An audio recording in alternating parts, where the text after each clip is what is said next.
সোনাহাট স্থলবন্দরের টার্মিনালে দাঁড়িয়ে আছে সারি সারি ভারতীয় ট্রাক। সব ট্রাকই ভর্তি আমদানি করা পাথরে। অথচ বন্দর কর্তৃপক্ষের তথ্য ২০১২ সালে বন্দর চালুর সময় ভারত থেকে পাথর, কয়লা, তাজা ফল, পেঁয়াজ, রসুন, আদা, চাল, ডাল, ভুট্টা ও গম আমদানি এবং বাংলাদেশের সব বৈধ পণ্য রফতানির অনুমতি দেয়া হয়।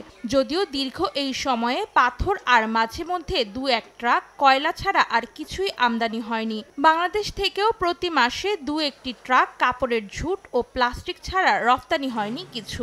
এতে ঠিকমতো মজুরি পান না প্রায় ৪,০০০ শ্রমিক। আসে কয়লা আর আসে পাথর, আর কোনো কাজ কাম নাই। এই যে হাজার হাজার লেবার আসে বসে থাকি। আমাদের চাহিদা ২০০ গাড়ি, মাত্র আসে ৩০-৪০টা।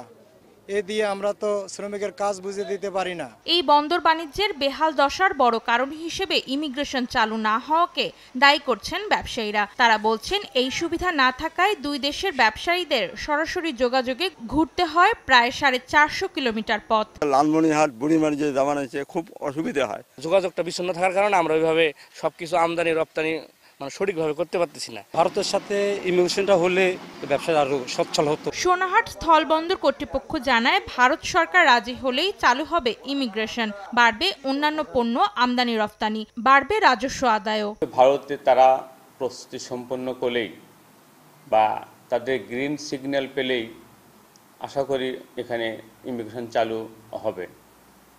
পাশাপাশি দুধকুমার নদের উপর নির্মিত সেতুটির কাজ সম্পন্ন হলে আমি মনে করি এই বন্দরের আয় আরও বাড়বে, আমদানি বাড়বে, রপ্তানিও বাড়বে। কর্তৃপক্ষের তথ্য মতে সোনাহাট স্থলবন্দর দিয়ে আমদানি রপ্তানি হচ্ছে ৯৫ ভাগ পাথর ও ৫ ভাগ অন্যান্য পণ্য।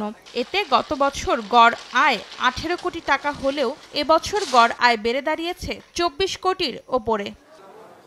সময় সংবাদ, কুড়িগ্রাম।